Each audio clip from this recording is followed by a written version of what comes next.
The entire Western political media class are currently rending their garments about the prison death of Russian opposition leader Alexei Navalny and are being joined by the propaganda-addled citizenry of the Western Empire. Meanwhile, Julian Assange's last-ditch effort to appeal against extradition to the United States is coming up in a few days with a tiny fraction of the attention. Do you know what? It would almost be worth them saying, we're going to pardon Julian Assange because this has really affected us, the death of Navalny. It's made us realise that actually we do comparable things. So because we want to be able to perpetuate this forever war, we are willing to sacrifice one of our treasured injustices in order just to keep this profitable war going. Navalny's past release of confidential documents from the Russian government and state-run energy companies had drawn comparisons to Assange's work at WikiLeaks, which exposed US war crimes in Iraq and Afghanistan, as well as international corruption. That's why Assange is in prison. Not because he put service personnel in harm's way. The Pentagon have been unable to demonstrate that WikiLeaks put any service personnel in any danger. Assange is currently languishing in a maximum security prison in London, awaiting a hearing next week that will determine whether he can appeal his extradition to the United States. Stella Assange warned Thursday that her husband will die if he's extradited. That's why we are covering the hearing today and tomorrow to bring as much attention to this significant case as possible. Whenever I see people screaming about the persecution of journalists and political prisoners in other countries when they themselves live in a nation whose government is persecuting Julian Assange, I can't help but think of Matthew chapter 7 verses 4 and 5. How can you say to your brother, let me take the speck out of your eye, when all the time there's a plank in your own eye? You, hypocrite, first take the plank out of your own eye, and then you will see clearly to remove the speck from your brother's eye.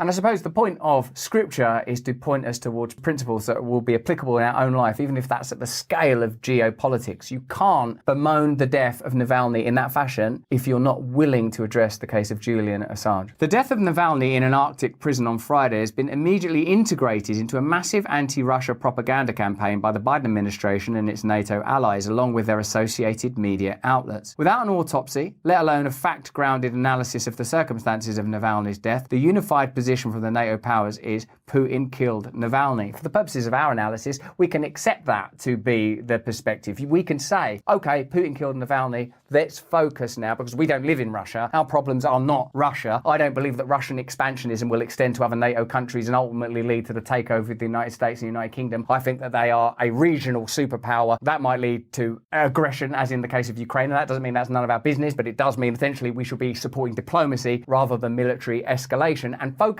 on our own nations and our own democracy and our own infrastructure, particularly with the resources that are being spent on perpetuating this war, which I believe to be unwinnable. Let me know in the chat what you think. US President Joe Biden declared on Friday that there is no doubt that the death of Navalny is a consequence of something Putin and his thugs did. Secretary of State Antony Blinken proclaimed that it underscores the weakness and rot at the heart of the system that Putin has built. Russia is responsible for this. French President Emmanuel Macron greeting Ukrainian President Volodymyr Zelensky in Paris to sign a military alliance and offering him hundreds of millions of euros in aid, denounced Russia. Macron stressed his anger and indignation at Navalny's death. Amidst this propaganda offensive, it is first necessary to stress that there is no precise knowledge as to how Navalny died. Russia's Federal Penitentiary Service reported that Navalny lost consciousness after a walk, and efforts to revive him were not successful. Navalny, according to reports, may have died of a blood clot. It would be a terrible irony if he had died as a result of vaccine injury after all of this outrage from the establishment. What killed him? I don't know. He seemed to sort of suddenly develop myocarditis. Oh, okay. Is there any medications that he was on?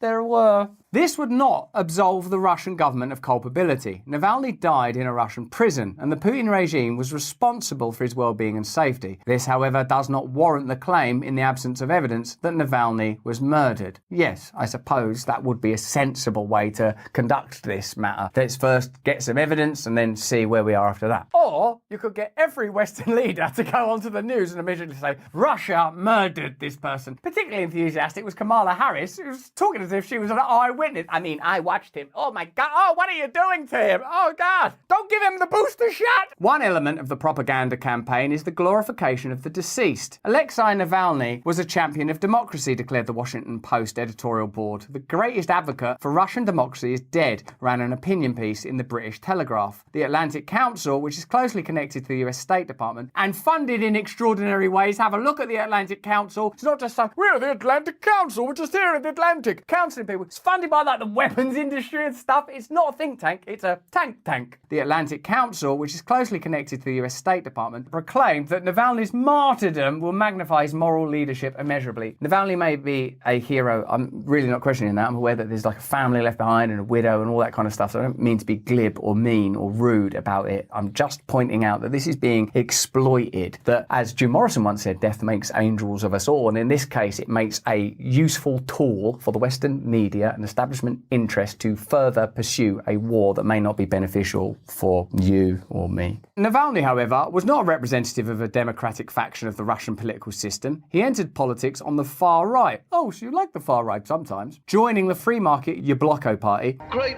bolshy blocos to you. And its union of right forces in 2000. In 2007, he co-founded the National Russian Liberation Movement, an anti-immigrant, chauvinist outfit. So he's a bit like Trump, who you also love, right? In 2021, Amnesty International temporarily stripped Navalny of the designation it had given him as a prisoner of conscience for advocating racial killings of people from Central Asia and the Caucasus, whom he once referred to as cockroaches. Only after he entered into opposition to Putin did Navalny decide, for political reasons, to find another, more politically palatable basis to choose the all-purpose banner of anti-corruption. In the context of the bitter conflicts within the Russian oligarchy, Navalny represented a faction of Russia's capitalist oligarchy that wants closer relations with the United States. To point out that Navalny may once have been a right-wing politician, to point out that Navalny had relationships with the United States or was willing to alter his political views in order to be a more amenable ally to the United States, which, by the way, would be a good reason for Putin to regard him as an opponent, is not to say that he deserved to die or that Putin didn't have him murdered. But it would be naive, wouldn't it, to neglect our knowledge of the 2014 coup in Ukraine and how America operates in Latin and Central America with the installation of favourable political leaders, or how, specifically, the United States operated after the 2014 coup, installing favourable leaders in the Ukraine that were antagonistic to Putin. And to deny the possibility that there is some involvement would be naive. Again, the same as with the murder. You should wait for the evidence before asserting that he was a CIA asset, the same way you should wait for the evidence before asserting that he was murdered. But it seems likely that he was murdered by Putin. But what else seems likely on the basis of what we know about America's conduct in what it regards as hostile territories where it has a political and financial agenda? If Navalny was murdered, there are many possible suspects, including some agency of the Russian state acting with or without Putin's knowledge. In recent months, the Kremlin has attacked many opposition figures, even if they had no short-term prospects in next month's presidential elections. However, one would have to ask, why would Putin take action against Navalny now? The Russian president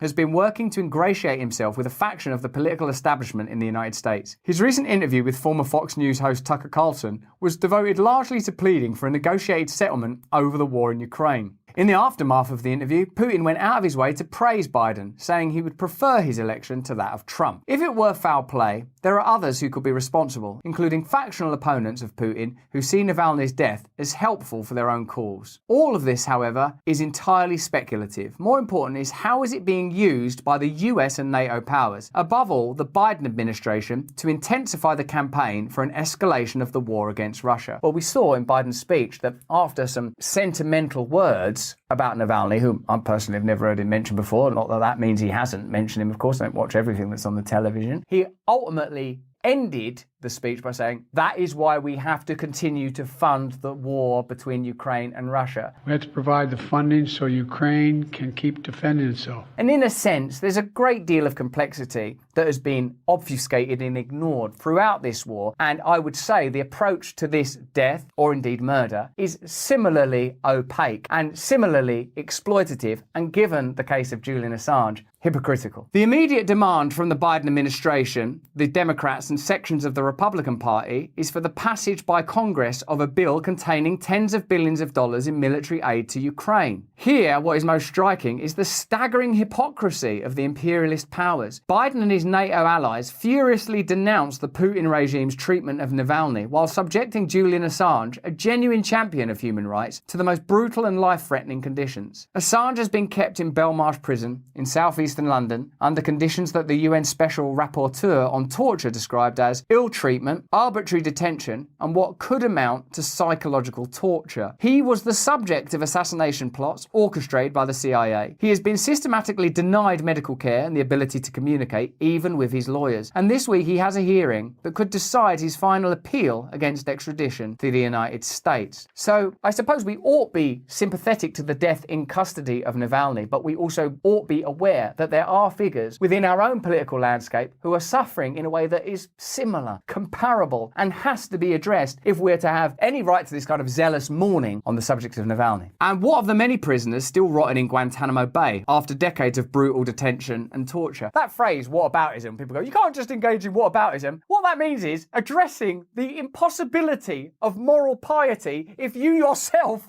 are responsible and culpable of the same kind of moral transgressions that you are condemning other people of. That's not a ridiculous position to take. Whataboutism. What they're trying to do is nullify it. That's just whataboutism. That's just whataboutism. If Julian Assange is to be detained and ultimately extradited, then you do not have the right to say, oh, Putin, you monster. You just have to go, yeah, I agree with that bit of imprisonment, not that bit of imprisonment. I like that torture, but not that torture. This hypocrisy is fine. That hypocrisy isn't. That's my position. I don't have any values. I have an agenda. There. What about that? The only purpose of the propaganda campaign over Navalny's death is to justify the further escalation of war against Russia. So, Navalny's death, like the death of any human, is bad. How is the establishment exploiting this death? How are the media reporting on this death? How are they reporting on the imprisonment and potential extradition of Julian Assange? If you see any disparities there, that is hypocrisy. And hypocrisy is evidence of an agenda. That's why we are covering Julian Assange's hearing. That is why we are praying that Julian Assange, as a person who exposed the crimes of others rather than committed crimes himself, ought be freed. And while we should mourn the death in custody of Alexei Navalny, we ought be a little skeptical about the Western leaders queuing up to say what a hero he was and how this is terrible and further evidence of Putin's tyranny, all of which could be true. On our channel, we are not pro-Putin. We are not anti-Ukraine. We are pro-truth, pro-freedom, pro-change, anti-establishment. That's just what I think, though. Let me know what you think in the comments and the chat. Remember, if you enjoy our content, perhaps become a supporter so that we can do more things like reporting on Julian Assange's hearing, so that we can bring you more truth, create more conversation, and oppose this kind of corruption whenever possible. If you can, please stay free. Hey,